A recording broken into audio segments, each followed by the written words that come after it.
Hi, congratulations on becoming the Pokemon League champion. You and your Pokemon will now forever be honored in the Hall of Fame.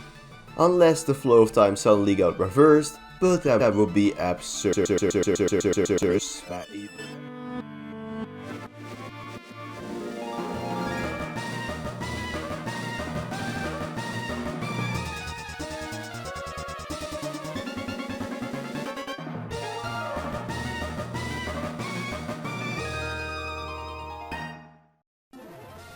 That's right, I'm Nuzlocking Pokemon Emerald backwards. This experience created by Viperio rebuilds Emerald's structure from the ground up, starting you from the Hall of Fame room to the credits rolling once you jump in the back of a truck and go back to the Johto region since for some reason these protagonists enjoy dogwater Pokemon games. Normal hardcore Nuzlocke rules apply, check the description if you're unfamiliar, but considering this game starts you with a box full of every Pokemon available before the Elite Four and Champion, I'll be restricting myself to only getting a party of 6, forcing a reset of the Nuzlocke if even a single Pokemon faints, and adding one usable team member to my arsenal per gym badge. But the catch is that once Pokemon are no longer obtainable, they will disappear into thin air as will items like TMs, key items, and many others. So we'll have to rack our brains to retrace the steps we've taken dozens of times as children, literally as the player walks backwards like he's Michael Jackson moonwalking for several hours straight. Can I navigate the Hoenn region in reverse? Well, let's find out.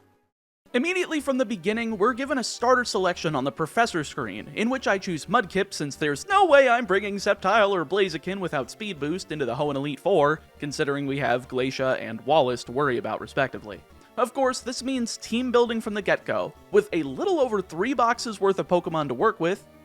Scratch that, 3 boxes, legendaries are banned. So, in an attempt to use both underused Pokemon as well as still have a diverse team, I end up deciding on Swampert, Alakazam, Crobat, Cacturne, Flygon, and Raichu. The only overlapping typing is Ground with Swampert and Flygon, not to mention we have access to all of the TMs you'd normally find throughout the game, with only one copy of the ones you'd only be able to obtain once in a single playthrough, or infinite in the case of those found in the Lily Cove department store and Marvel Game Corner. With my team decided though, I noticed that there's some really handy EXP candies in the key items pouch. These allow me to easily level down my Pokemon to hit level caps that would normally be in a hardcore Nuzlocke, as everything is backwards. Pokemon devolve, lose EXP, and forget moves they would normally get at later levels, while literally pulling up the move relearner screen to get an old move in its place. It's actually wonderful that the game is so functional that these features were able to be added. Getting right into the Wallace fight, he leads Wailord as I go with Swampert, immediately going for 2 Earthquakes as he sets up a Rain Dance, getting KO'd as Ludicolo comes out second. Now I'm expecting the Ludicolo to see a KO with Giga Drain and Swift Swim to outspeed, so I go for Protect to drain a turn of the rain, but instead Ludicolo outsmarts me by going for Double Team. Not exactly the best, but thankfully I can swap into Crobat to start stemming the bleeding, going for Fly, but seeing a second Double Team as well as a Leech Seed during the swap in turn and the first turn of Fly. Thankfully, Fly still connects despite those 2 double teams, but only barely misses out on the KO. A third double team comes out during this time, leading to a full restore as Crobat continually loses HP to Leech Seed, but thankfully clutches it out by using Poison Fang to KO with a critical hit, leading to Milotic. Leech Seed triggers to bring Crobat to half HP as I swap out into Raichu into an Ice Beam, taking that and a Surf as 2 Thunderbolts KOs Milotic through a Citrus Berry, leading to an Earthquake-wielding Gyarados, only to be outsped and KO'd with a Quad-effective Thunderbolt. Fifth out is Whiscash, so I swap into my Levitating Flygon to blank the upcoming Earthquake, which I'm correct about, doing so and hitting a Dragon Claw for around a quarter as Amnesia is set up. Ah, right, we're not in physical special split territory right now, but no matter, a follow-up Earthquake critical takes out Whiscash, leaving just Tentacruel to fall to the same fate as a non-crit Earthquake one-shots the specially defensive Behemoth, winning me the first of many challenging fights. It's just weird having such a high-intensity fight from the get-go in a video like this, but it's cool and I'm already really enjoying what Viperio cooked up here. Speaking of which, I've linked his channel in the description so you can go check out his Pokemon challenges as well. He's responsible for the likes of Small Ant, Pokemon but every step my team loses 1 HP video coming to life, so he's done some pretty fun stuff. With Wallace taken care of though, I decreased my team's level to 55 for Drake's Cap, not forgetting any important moves in preparation, going in with an Alakazam lead as he goes for Shelgon. I figure we've got Calm Mind, he has Protect, and is basically guaranteed to go for it turn 1, so I get a free Calm Mind off, protecting against a Rock Tomb and using a second Calm Mind as I expected Shelgon to use another Protect at this juncture, but instead he goes for a second Rock Tomb in a row, thankfully missing as I get the second Calm Mind off. No sense getting greedy, so I just start trying to fire off Psychic, being blocked by Protect and then hitting the second one as the second Pokemon comes out in Flygon, and really, this is just the whole team goes down to one Psychic. Flygon, Salamence, Altaria, and Kingdra's all one-shots to win the fight completely damageless. Not bad, though I won't be able to get away with the same strategy again in the face of Glacia. Instead, I opt to give my physically offensive Raichu access to both Brick Break and Iron Tail, as we also have Thunderbolt for the water types of the team, making it all around my best counter. She leads with Celio being blasted into dust by a Thunderbolt as Glalie comes out second, dodging an Iron Tail as Icy Wind hits to lower my speed. Not a problem for me as a second Iron Tail connects while Glalie sets up a Light Screen, but thanks to that defense drop, I'm expecting a clean 2-hit KO with Brick Break following the full restore, which does happen, but I suppose Glalie is speedy enough to hit an Ice Beam before the second Brick Break finishes it off, leading to the second Celio.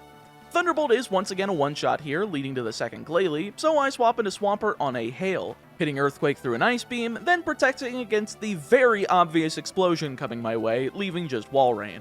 We have just enough HP here to comfortably take an Ice Beam from Walrein here, so I opt to fire off an Earthquake for just slightly less than half, healing with a Citrus Berry following the Hail damage. But seeing as this is the last turn of Hail, I opt to go for Protect to let it elapse before committing to the swap of Alakazam, expecting another use of Hail to safely insulate my switch, but instead I eat a Surf to the face for half damage, which is thankfully offset a bit by a Citrus Berry, making it safe to fire off a Psychic in case it doesn't go down here. But it does, ending the bout with another win under my cap. 3 down, 2 to go, but here's where Pokemon start losing moves. Before Phoebe, I reformatted my learn sets, giving Crobat Sludge Bomb over Poison Fang because, oops, that was dumb to not do before, but Swampert loses access to Earthquake, and I'm able to give it Mud Shot. I had already given the TM Earthquake to Flygon, so at least this gives it, speed decreasing. That's kinda neat.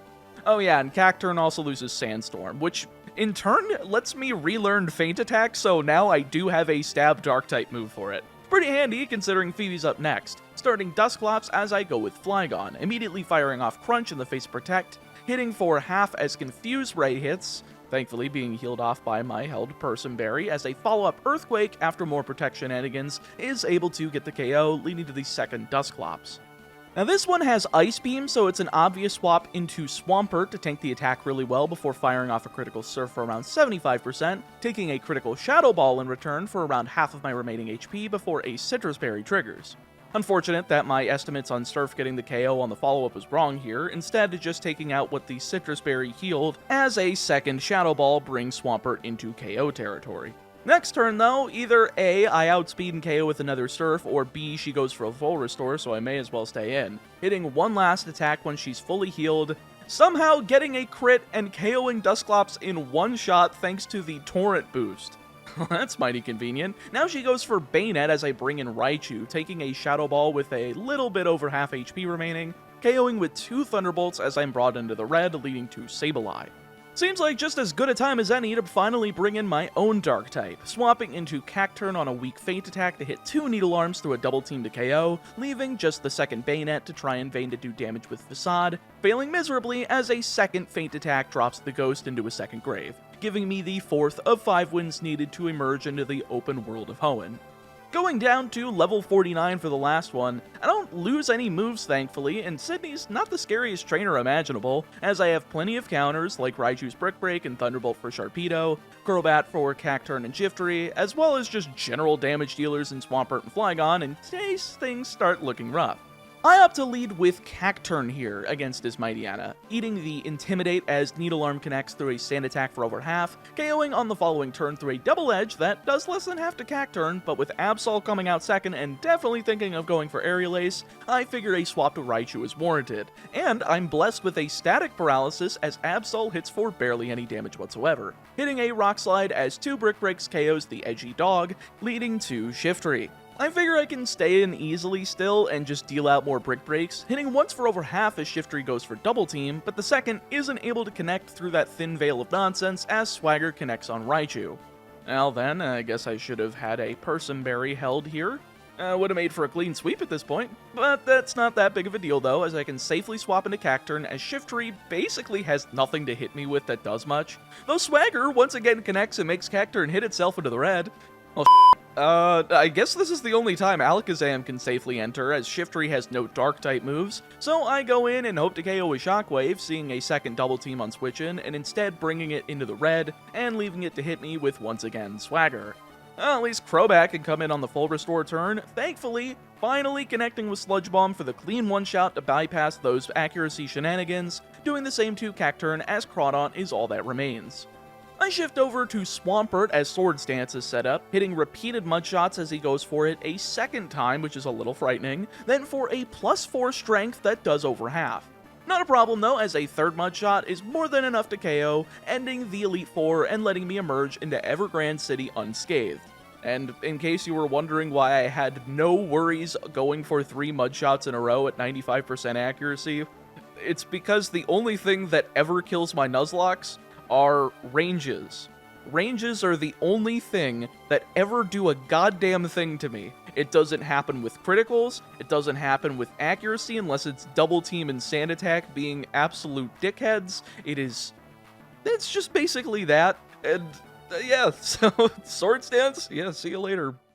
Now, theoretically, I could just use the HM for Fly to go back to the entrance of Victory Road to fight Wally, then back out without fighting any of these trainers, but I think that goes against the spirit of what this game is having me do. So I opt to trek through and fight the trainers to get to Wally, forcing myself to teach Swampert Rock Smash and Waterfall as well as Raichu's Strength, though the latter wasn't actually that much of a problem since I'd rather use that over Quick Attack since Raichu's already fast enough.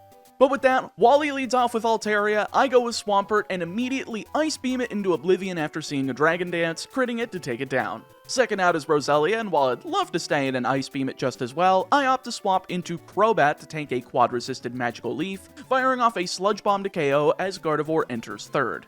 Considering Ghost is a physical type this generation, I decide to stay in despite this apparent weakness to Psychic to dish out a Shadow Ball, but instead of KOing it immediately, it only hits for a bit over half, though Gardevoir only uses Future Sight, making it a safe play to stay in and hit a second one to KO as Magneton comes out fourth.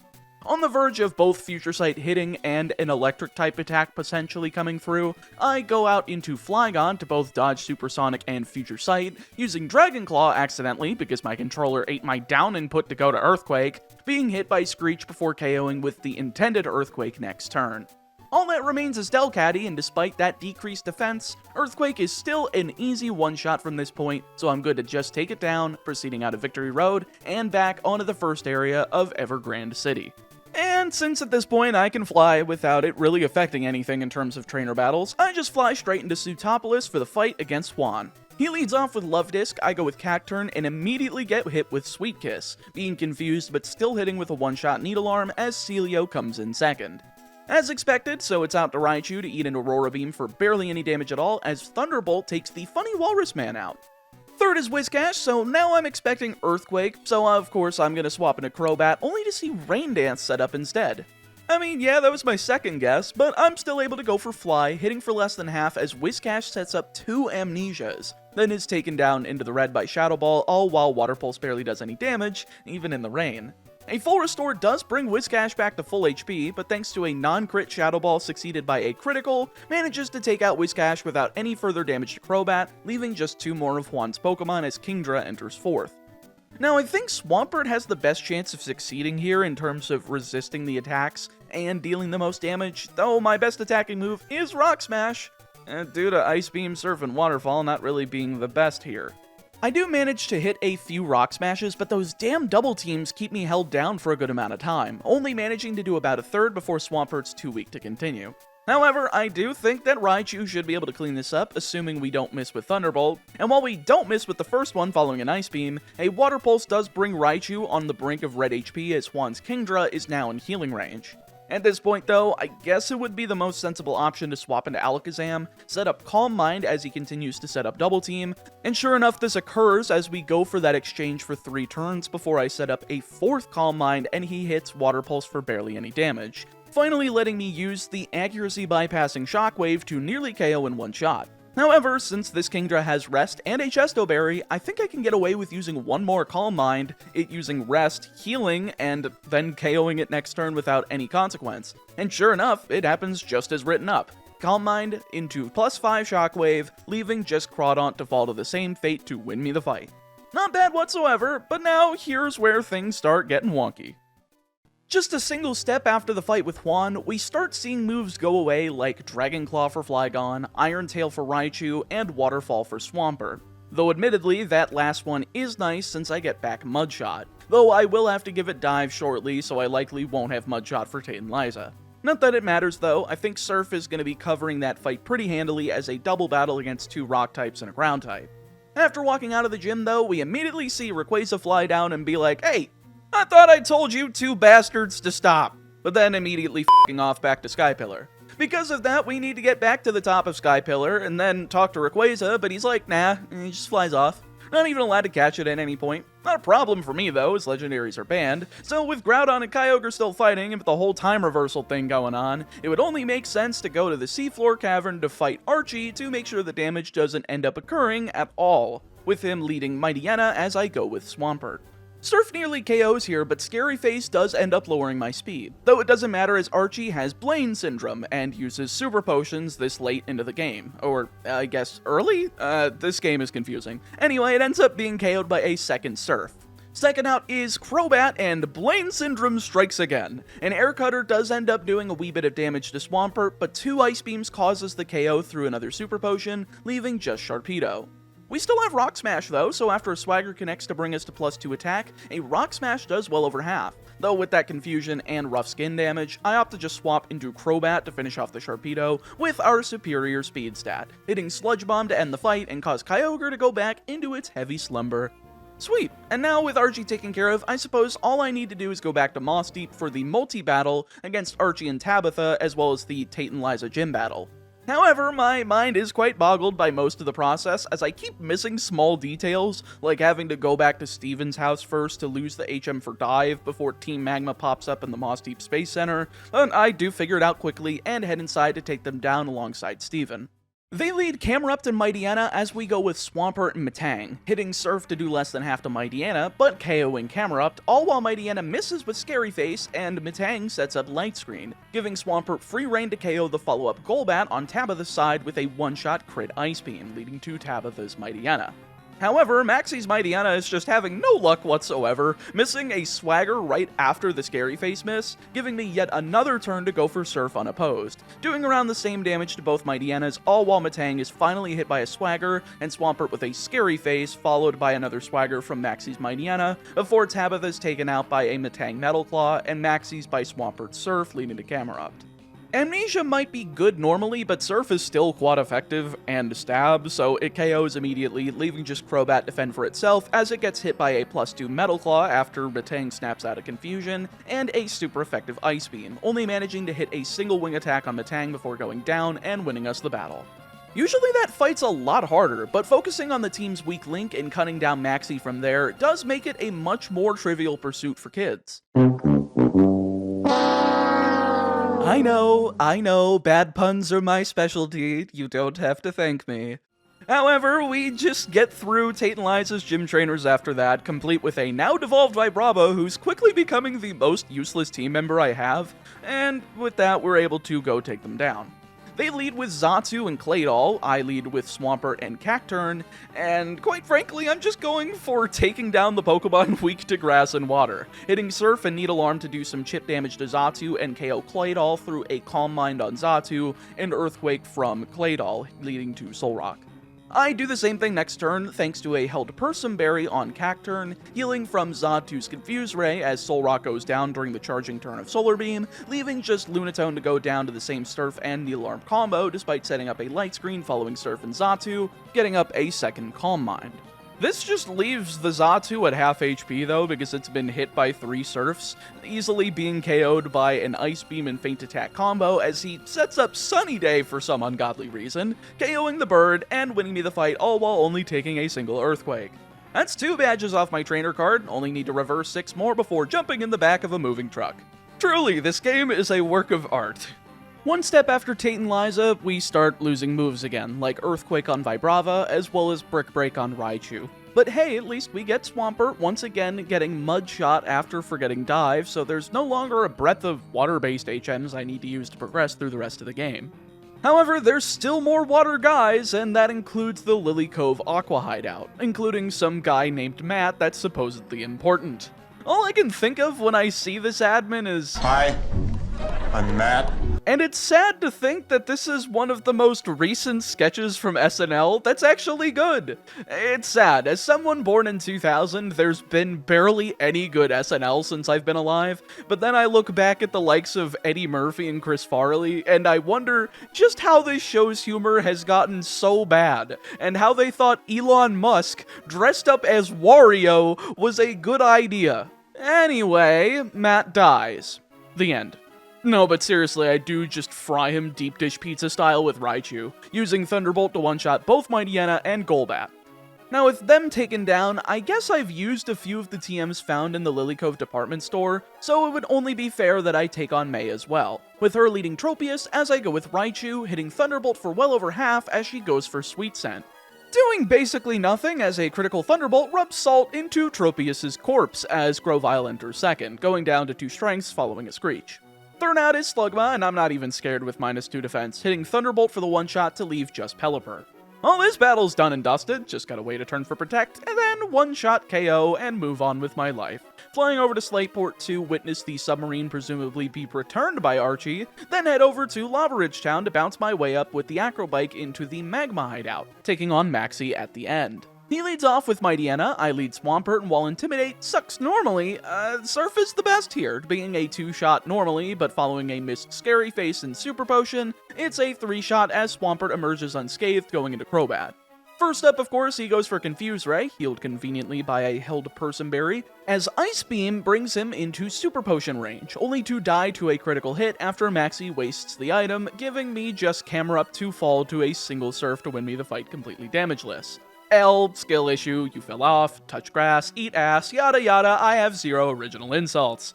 However, I did forget to mention that Alakazam devolved before this battle, reverting to Kadabra at level 39 since I suppose we're just going with the normal trait evolution levels associated with hacks and whatnot, though I was kinda hoping that I'd be able to keep it until level 17 since theoretically, you can evolve Kadabra straight into Alakazam at level 16 by trading straight after the Abra evolution, but hey, I get trying to keep the balance of the game intact. One trek through routes 121 and 120 later though, and we're in Fortree City, ready to challenge Winona so that she can take back her badge. You'd think that would involve me losing, but I guess not. But of course, now that the level cap is 33, we no longer have access to Swampert nor Vibrava, making Trapinch essentially a useless filler space, though I still do have Raichu, Kadabra, and Crobat, so I'm feeling pretty good in the face of this fight. Not to mention, having not drafted any new party members leaves me with 3, soon to be 4 additions that I can make once we'll approach Norman.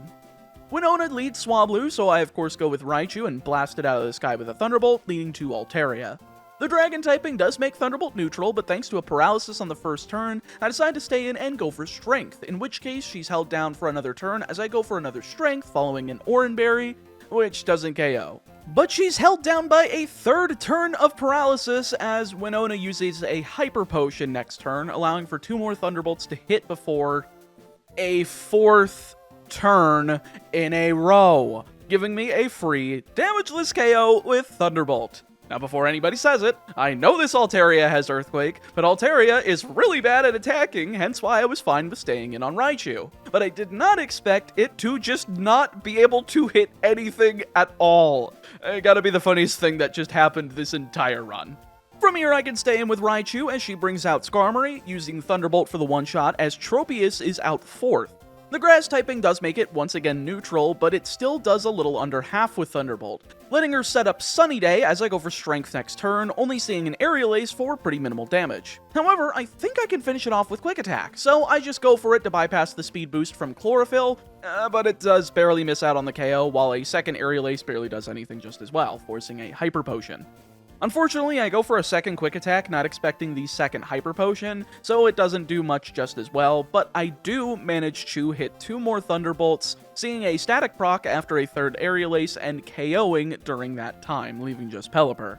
Of course, I accidentally misclick though and go for Strength instead of Thunderbolt here, taking a Supersonic, but it's not that big of a deal as I can just safely swap into Crobat on a Protect turn, go for Sludge Bomb, but barely miss the KO once again, only to be hit by a second Supersonic. So it's out into Marshtomp on yet another Protect turn to finish it off with Ice Beam to win the fight. Like I said earlier, critical hits literally do not matter in the face of my runs. They never happen. Nor does small accuracy problems like Fly being 95%. It's always a stupid instance of ranges making things even just slightly more difficult than they need to be. They're the bane of my existence, and they always will be. But with that, we've got 4 Pokemon we can potentially add to our party since we didn't add one for the 8th, 7th, or 6th gyms, but for the upcoming 5th, I figured I'd completely reformat with 4 new team members to catch us up. First adding in Manectric to replace Raichu since that one doesn't disappear until after Norman, but we theoretically shouldn't have it for the Norman fight seeing as we wouldn't have Surf until after it normally. It's weird, I'm trying to play each segment as if I'm going forward, even though I'm going backward, and giving myself a headache trying to keep that straight in my head. I also opt to add in Torkoal, replacing Trapinch since that's been pretty much useless since I tried using Crunch in Tate and Liza's gym, and it did absolutely nothing! Torkoal also has access to Protect by level up, and again, theoretically we shouldn't have access to the TM for Protect until after Norman since we can't get Surf until after that. But since we're going backwards, we technically do, and the TM won't be lost into the void until after Norman's gym, but like I said, I'm trying to play the game forwards while going backwards. I think I'm making sense, but I'm sure I've probably lost about 1,000 people with that explanation. Anyway, after giving the Devon Scope back to Steven, we're off to Route 119 for our second rival battle against May, leading Slugma as I go with Marshtomp and obliterating it with Surf as Grovyle enters second. It's out into Crobat for the quad resistance against Leaf Blade, only doing 6 damage as Sludge Bomb gets the one-shot KO, leaving just Lombre to fall to the same fate following a 6 damage fake out. Probably wasn't a good idea to make your water type also grass if you, already have a grass type. No wonder she uses Pelipper and Lilycove. It's just better because it covers her team better. With her out of the way though and taking my ability to use Fly, it's back into the Weather Institute for our battle against Shelly. Easily handled by Manectric's Thunderbolt, wiping out Carvanha and Mightyena both in one shot to instantly win. Sadly though, this also takes away my ability to use the Mystic Water as a held item, as I've been using the type boosting held items pretty frequently in this run, but now the one I've primarily kept on Marshtomp is no longer available due to losing Cast Form, the Pokemon that would normally be holding the item in a vanilla playthrough. But with those 2 major fights taken out, it's a hop, skip, and jump over to Petalburg City to prepare for my fight against Norman, which admittedly is pretty annoying to not have access to Fly, after having had access to it for the entirety of the game up to this point. It's kind of funny how going backwards can give you an appreciation for HMs despite them usually being a nuisance throughout normal gameplay. But with the level cap now decreasing to 31, it's time to change around the party once again. This time I'm opting to remove both the newly devolved Cacnea and Crobat for Swellow and Hariyama, pre-poisoning the former as we have access to Guts, though since Norman is usually the gym leader that gives you the access to Facade, I can't give Swellow the TM, otherwise we throw off the normal difficulty of the fight. Again, with me treating the game as if I'm going forward even though I'm going backward. Strange, I know, but the more challenge this game offers, the better, especially when we're going towards weaker and weaker fights. Anyway, Norman leads off with Spinda, I go with Swellow, and instantly firing off a one-shot return to KO, leading to Vigoroth. Now, my assumption about this game is that our friendship starts at 255, then reverts. But once I see that return doesn't get the one-shot on Vigoroth, I realize that this was not a change made to this mod, being hit with a Facade that does around a half as a second return following a Hyper Potion hits the range to KO, leading to Linoone. I am 1000% expecting a belly drum here, so even if I'm going below half from poison, I'm going for return anyway, but I get the KO with the critical, leaving just slacking. Now it's time to enact Bland Torkoal, swapping in and using its pretty high defense to take a Facade for a third, then alternating between Curse on loafing turns and Protect on attacking turns to ensure that Body Slam eventually destroys this beast. Of course, though, it wouldn't be a Chaotic Meatball video without my controller being a dickhead and eating an input to make me use a double Protect. Though, slacking just uses counter instead of using any damaging move on my turn where I go for Curse. So I guess it literally doesn't matter, letting me continuously get up to +6 and go for Body Slam thereafter. Unfortunately, the first one does not one-shot, but it does get paralysis, and since I'm attacking on loafing turns, there's no need to worry about counter, doing half damage through the Citrus Berry and hitting a second one to KO slacking and earn me the win. Half the badge is gone, have to go until I get to go back into Truck-kun. Don't worry, Truck-kun, you can take me to another world with my Pokemon. I swear I won't be destructive whatsoever with them. And again, I'll have all of them gone anyway, I'll just have a Mudkip. If time goes forward at that point, though, I guess it would be destructive, because Swampert is, like, really strong. Then again, it wouldn't be able to learn Surf because it doesn't get it by level up. But it does get Earthquake. Yeah, that'd be pretty destructive. Anyway, I need to stop rambling. Let's just finish these last 4 gyms.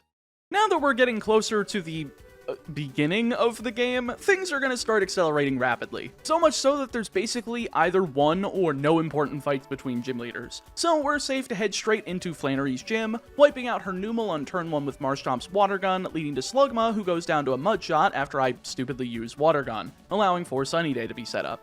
Third out is Camerupt, taking slightly less than half from Water Gun before hitting Attract. So I swap into my female Torkoal, making Attract useless and allowing me to just slam this thing with the Body Slam to take it into the red.